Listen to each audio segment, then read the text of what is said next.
DD किसान, बदलते भारत की शान।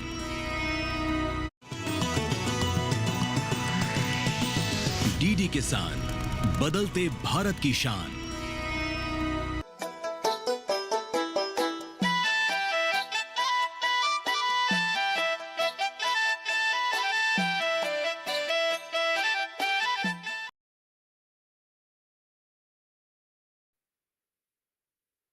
सुकन्या, सुकन्या। आए पिताजी।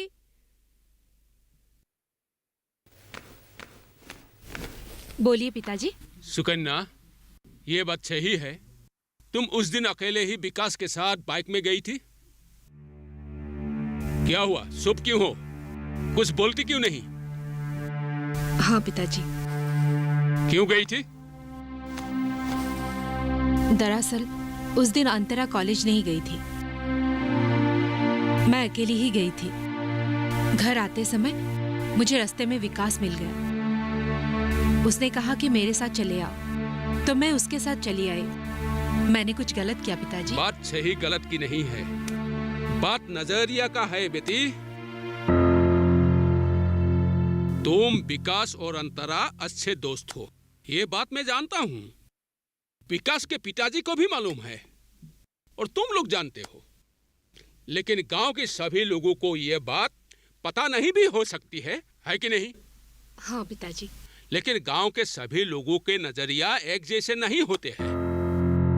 इस गांव में ऐसे लोग भी रहते हैं जो इन छोटी सी बातों को बड़ा बनाकर, घुमा फिरा कर, एक अलग रूप देकर लोगों को बताएगा। तब नुकसान तुम्हारी होगी। हाँ पिताजी। और एक लड़की को हमेशा संभाल कर रहना चाहिए ताकि कोई उसे बदनाम ना कर सके।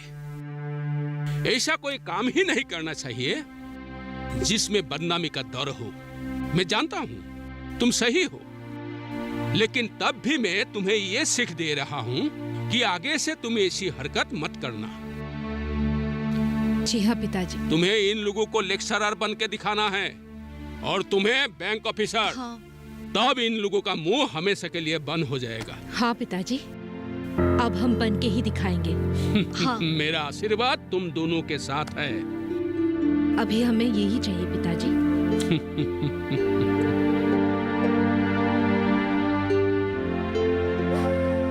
अरे के साहब, आपको तो वो कॉन्ट्रैक्ट मिल गई और आपने तो बहुत पैसे भी कमा लिए। आपकी तमन्ना तो मैंने पूरी कर दी, लेकिन मेरी तमन्ना आपने पूरी नहीं की। मतलब कॉन्ट्रैक्ट पाने के लिए आपने मुझे जो तोहफा दिया है वो मुझे पसंद नहीं था, लेकिन आपकी तोहफा समझ के मैंने ले ली। सोचा कि वो नहीं तो कोई और सही, लेकिन मेरा मन अभी भी कहीं और है। अरे हाँ, मैं समझ गया अब क्या कहना चाहते हो। अगर समझ गए तो जल्दी कुछ करो, मुझसे और रहा नहीं जा रहा है। अरे मैं जल्दी ही कुछ करता हूँ, आप धीरज रखो। किरीप। हाँ, कहिए के बाबू। तुमने सुना ना हिरण्य बाबू ने क्या कहा? हाँ हिरण्य बाबू, मैंने सुन भी लिया, समझ भी लिया, लेकिन जब तक ये महेश्वर जिंदा है तब तक कुछ नहीं हो पाएगा। ऐसी बात है क्या? लेकिन अब बिल्कुल चिंता मत कीजिए हिरण्य बाबू, यह महेश्वर आजकल ज्यादातर बीमार ही रहते हैं, ज्यादा दिन जिंदा नहीं रहेगा। तो अब मुझे क्या उसके मरने तक इंतजार करना पड़ेगा? अरे नहीं हिरण्य बाबू, मेरे कहने का ये मतलब तो नहीं था। मैं तो अपनी तरफ से पूरी कोशिश करूंगा, लेकिन अगर ये महेश्वर मर जाते तो काम यूं फटक से हो जाते। सुनो, तुम एक बार उस लड़की से कंपनी के नौकरी के बारे में बात करके देखो। अरे भाई, वही जो महेश्वर ने गोद लिया हुआ है। मेरे ख्याल से वो लड़की नौकरी के लिए मान सकती है। हाँ, मैं कल ही उनसे बात करता हूँ। लेकिन मैंने तो उसे देखा ही नहीं। अरे हिरण्य बाबू, आप बेफिक्र रहिए, बेफिक्र, क्योंकि मुझे तो आपका पसंद पता ही है। तुम लोग यूं ही चिंता कर रहे हो, कुछ नहीं हुआ है मेरा। कल सुबह तक मैं ठीक हो जाऊंगा। पहले आप ये दवाई पी लीजिए, ज्यादा बोलिए मत, लीजिए। बस बस। सुकन्या, हाँ? तुम एक काम करो, दिया दीदी को फोन करो और पिताजी के हालत के बारे में बोलो। वही हमें सही सलाह दे सकती है। हाँ हाँ ठीक है।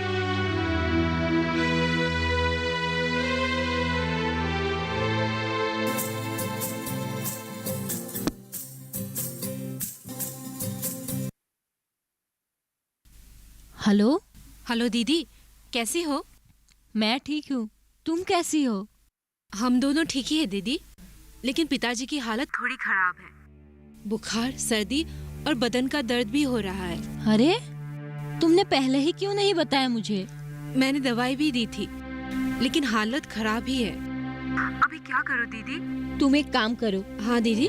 जितनी जल्दी हो सके पिताजी को अस्पताल लेके जाओ और किसी डॉक्टर को दिखाओ। वो जो दवाई देंगे वही खिलाना, ऐसी वैसी दवाई मत खिलाना। ठीक है दीदी। हो सके तो राहुल और विकास को खबर देकर पिताजी को अस्पताल ले जाने में उनसे मदद लो। ठीक है, मैं अभी राहुल भैया और विकास को फोन करती हूँ। ठीक है, और सुनो, डॉक्टर को दिखाने के बाद मुझे एक बार फोन कर लेना। ठीक है दीदी, ठीक है।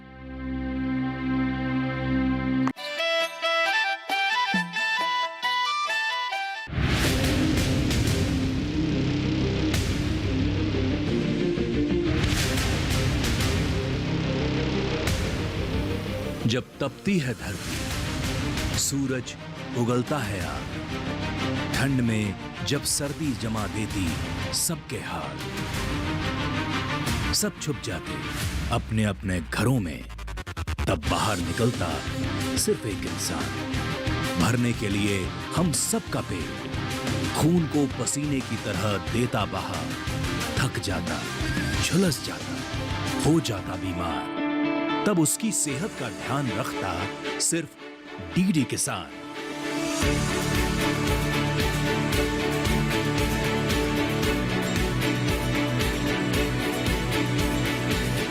देखिए स्वस्थ किसान शनिवार शाम 6 बजे लाइव, सिर्फ दूरदर्शन किसान चैनल पर।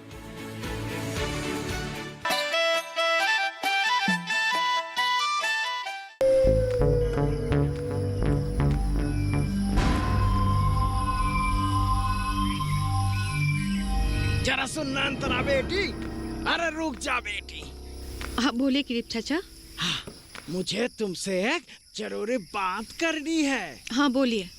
देखो बेटी, मैं सब जानता हूँ, तुम्हारे साथ बहुत बुरा हुआ है। ऊपर से तुम बहुत मेहनत भी करती हो अपने जिंदगी को खुशहाल रखने के लिए।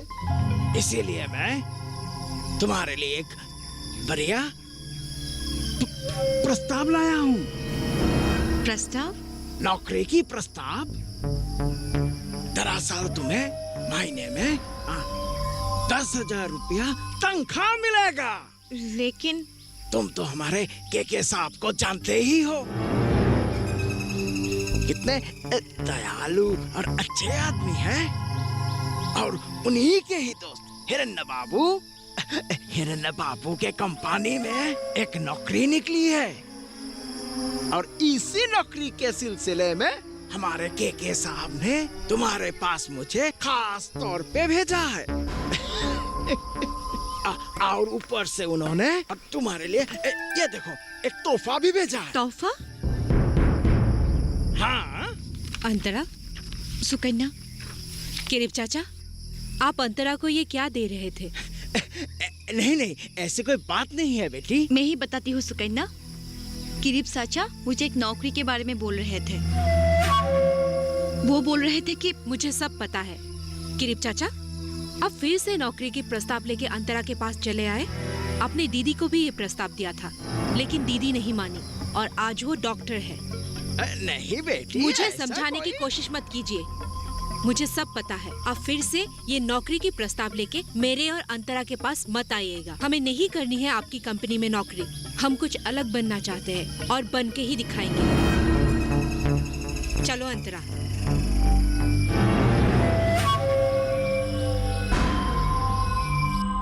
किरीप चाचा हमेशा नौकरी की बात लेके हमारे पास चले आते हैं। वो सोचते क्या है, हम लोग नौकरी के लिए पागल है? करने दो, जिसे जो कुछ सहे करने दो, लेकिन तुम दोनों अपने पढ़ाई में मन लगाओ। और हाँ सुकन्या, इन लोगों से ज्यादा उलझो मत। ये लोग ऐसे ही है, ऐसे ही रहेंगे। तुम सिर्फ अपने काम से मतलब रखो। ठीक है पिताजी। उन लोगों को तुम लोगों की ये उन्नति देखी नहीं जाती, इसीलिए ये सब उल्टा सीधा प्रस्ताव लेकर आते रहते हैं, ताकि तुम दोनों अपने लक्ष्य से भटक जाओ। पर हम ऐसा होने ही नहीं देंगे पिताजी। हम हमारे लक्ष्य को हासिल करके ही रहेंगे। हाँ। ये सब कौन कर रहा है मुझे अच्छी तरह से पता है। कुछ दिनों बाद दिया डॉक्टर बनके अपने गांव वापस आई और उसी इलाके के अस्पताल में उसे नौकरी मिल गई।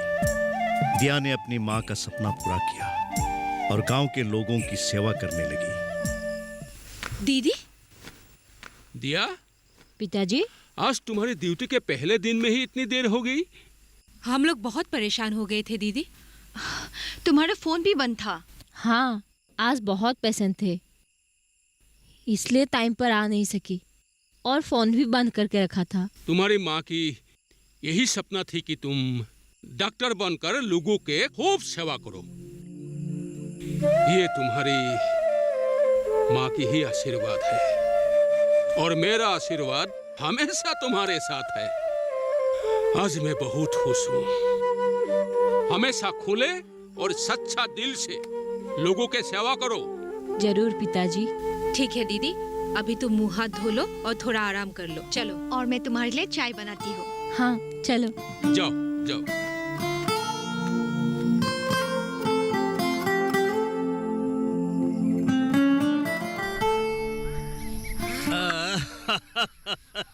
तो महेश्वर, तुम्हारी बेटी दिया अब डॉक्टर बन गई। बड़ी खुशी की बात। हाँ। और सबसे बड़ी खुशी की बात तो ये है कि उससे इसी गांव के अस्पताल में नौकरी मिल गई। कितने प्यार से, कितनी लगन से गांव के लोगों की सेवा कर रही है। अब तुलसी का भी तो यही सपना था ना। हाँ, तुलसी भी यही सपना देखती थी, पर मुझे अकेला छोड़कर इस दुनिया से चली गई। अगर आज वो जिंदा होती कितनी खुश होती। महेश्वर, देखो भाई, ये सब बातें सोचकर कोई फायदा नहीं है। अब बस ये दुआ करो, भगवान से ये प्रार्थना करो कि तुलसी की आत्मा को शांति मिले। हाँ। देखो महेश्वर, तुम्हें दिया की शादी के बारे में भी सोचना चाहिए। और समय किसी के लिए रुकता नहीं है। हाँ, मैं भी यही सोच रहा हूँ। उसकी शादी हो जाने के बाद एक लड़की की कन्यादान के दायित्व से मैं मुक्त हो जाऊंगा। उसके बाद इन दोनों के बारे में भी मुझे सोचना है। बिल्कुल सही कहा तुमने। दिया बिटिया की शादी का एक प्रस्ताव मेरे पास आया है। लड़का बहुत अच्छा है, आईएएस ऑफिसर है, गुवाहाटी में रहता है। अगर तुम कहो तो मैं बात आगे बढ़ा सकता हूँ। हाँ हाँ, क्यों नहीं। आप तो दिया के पिता समान हैं। और क्या है कि मैंने उन लोगों को दिया के बारे में सब कुछ बता दिया। वो लोग शादी की बात करने के लिए 2-1 दिन में यहाँ आना चाहते हैं। अगर तुम कहो तो मैं उनसे बात करता हूँ। हाँ ठीक है। दिया बेटी। जी पिताजी। तुम्हारे लिए एक रिश्ता आया है। लड़का आईएएस ऑफिसर है। तुम्हें मंजूर है कि नहीं? आप जो चाहे वो मुझे मंजूर है पिताजी। ये हुई ना बात। तो एक काम करता हूँ, मैं आज ही जाकर उन लोगों से बात करता हूँ। हाँ ठीक है। ठीक है।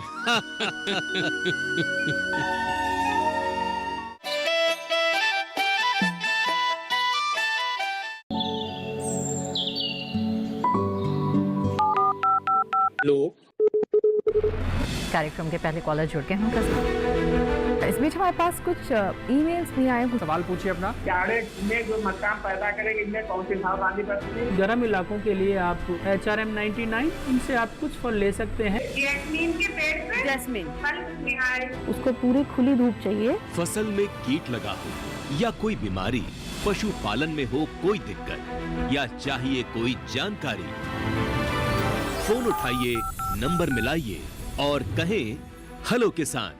सोमवार, बुधवार और शुक्रवार शाम 6 से 7 बजे सिर्फ डीडी किसान पर।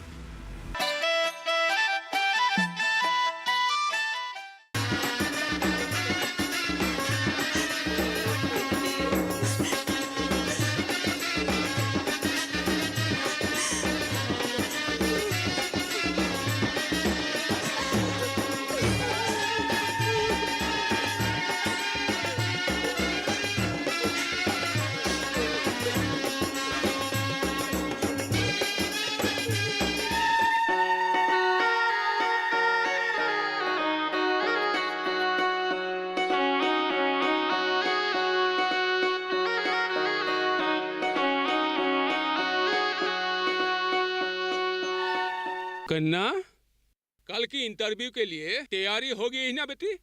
हाँ पिताजी। अच्छी तरह से इंटरव्यू देना। मुझे पूरा विश्वास है कि ये नौकरी तुम्हें ही मिलेगी।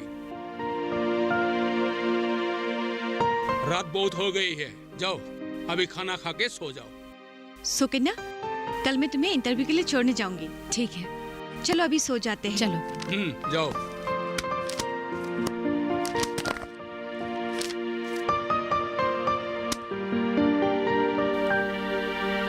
चलो।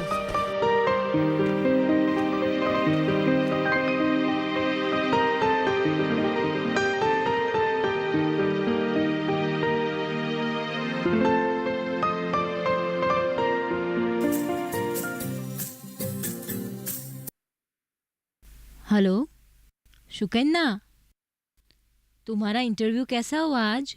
बहुत ही अच्छा हुआ है दीदी। अगर तुम्हें ये नौकरी मिल जाती है तो माँ की दूसरी सपने भी पूरा हो जाएगा। हाँ दीदी। मुझे लगता है कि ये नौकरी तुम्ही को मिलेगी। मुझे भी ऐसा लगता है दीदी। और दीदी, परसों अंतरा का भी इंटरव्यू है बैंक में। एक बार उसे फोन दो तो। हाँ, एक सेकंड रुक। अंतरा, दीदी तुमसे बात करना चाहती है। हाँ दीदी बोलो। परसों तुम्हारा इंटरव्यू है ना अंतरा? हाँ दीदी। अच्छी तरह से ये इंटरव्यू देना ताकि ये नौकरी तुम्ही को मिले। मैं पूरी कोशिश करूंगी दीदी। ठीक है, अब मैं फोन रखती हूँ, ड्यूटी में हूँ मैं अभी। हाँ ठीक है दीदी, बाय। बाय। हाँ दीदी, बाय। अगर हम दोनों को ये नौकरी मिल जाए तो कितना अच्छा होगा ना? हाँ, अब हम सारे सपने पूरे कर सकेंगे। हाँ। पिताजी, पिताजी, पिताजी, मैं यहाँ हूँ। अरे क्यों चिल्ला रहे हो? पिताजी, अरे बात ही कुछ ऐसी है पिताजी। अरे बोलो तो, आखिर बात क्या है? पिताजी, हम दोनों को नौकरी मिल गई है। क्या? हाँ पिताजी, मैं कॉलेज की लेक्चरर बन गई हूँ। और मैं बैंक ऑफिसर। हाँ? मैं अपने खुशी को कैसे बयान करूँ, मुझे समझ में नहीं आ रहा है। इस बात से आज सचमुच मैं बहुत खुश हूँ। आशीर्वाद कीजिए पिताजी। हाँ, जाओ। एक बार अपने माँ को भी प्रणाम करके आओ। जाओ। तुलसी की आत्मा आज बहुत खुश होगी। कुछ काम के नहीं हो तुम। एक काम भी ढंग से नहीं कर सकते हो और ऊपर से पैसे लेते हो। थोड़ा धीरज रखिए हिरण्य बाबू। अरे आप इतना गुस्सा क्यों करते हो? धीरज रखूं मैं? धीरज रखूं? और कितना धीरज रखूं? धीरज रखते रखते बड़ी बेटी डॉक्टर बन गई, शादी हो गई उसकी। उसके बाद भी मैंने धीरज रखा। क्या मिला मुझे? एक खबर। बाकी दो लड़की भी एक लेक्चरर और एक बैंक ऑफिसर बन गई। धीरज की बात करते हो आप? आप तो उन तीनों लड़कियों को आप भूल ही जाओ।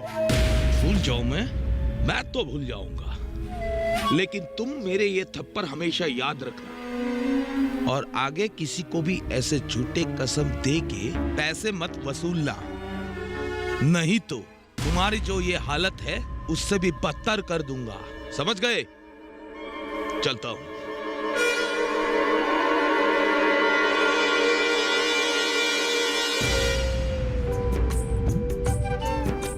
आज सुकन्या कॉलेज के लेक्चरर बन गई और उसने अपनी मां का सपना पूरा किया और दुनिया को साबित करके दिखाया कि लड़के लड़कों से कुछ कम नहीं।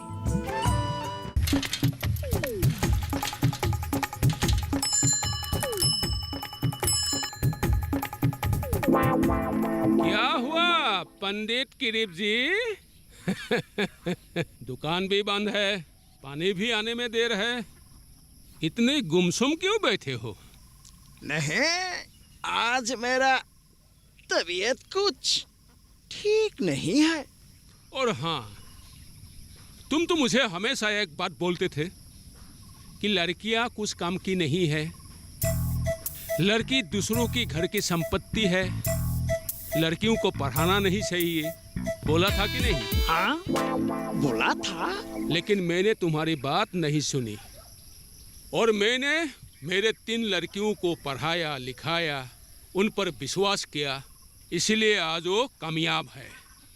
दिया डॉक्टर बन गई है, सुकन्या लेक्चरर और अंतरा बैंक ऑफिसर। वो तीनों मेरा आप ख्याल रख रही है, मेरा हर एक जरूरत पूरी कर रही है।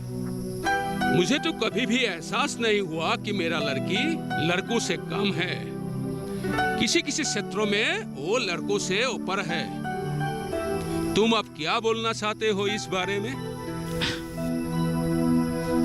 मुझे अपना गलतियों का एहसास हो गया है महेश भाई। एहसास हुआ है? तो ठीक है, आज से कभी भी लड़कियों पर गलत सोच मत रखना, लड़कियों को सम्मान करना, समझे? हाँ ठीक है, मैं जा रहा हूँ, मेरा बहुत काम है। सबसे पहले मैं यहाँ उपस्थित हुए सभी महिला और पुरुषों का स्वागत करता हूँ। आप लोग जानते हैं कि हम लोग यहाँ पर किस लिए इकट्ठा हुए हैं। महेश्वर जी एक साधारण किसान होकर भी अपने 3 बेटियों को पढ़ाया लिखाया और उन्हें काबिल बनाया। इसलिए आज हम सब मिलकर गांव की तरफ से और गांव के मुखिया होने के नाते मैं महेश्वर जी को सम्मानित करना चाहता हूं।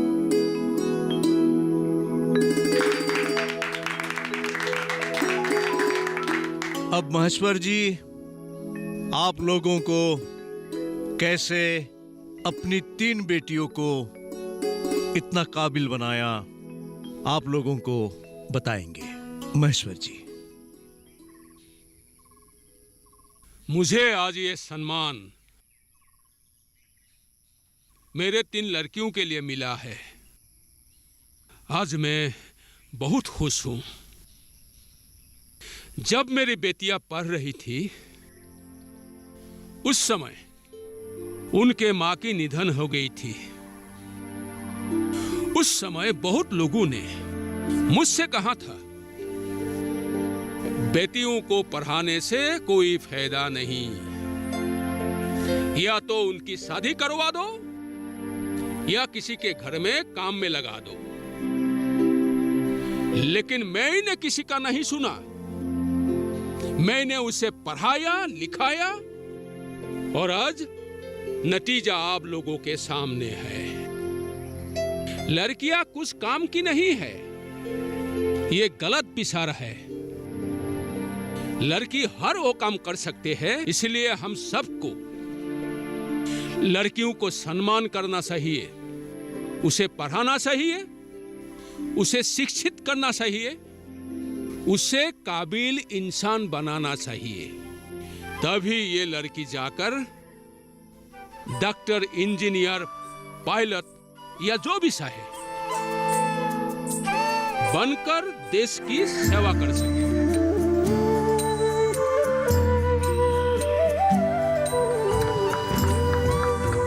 नमस्ते।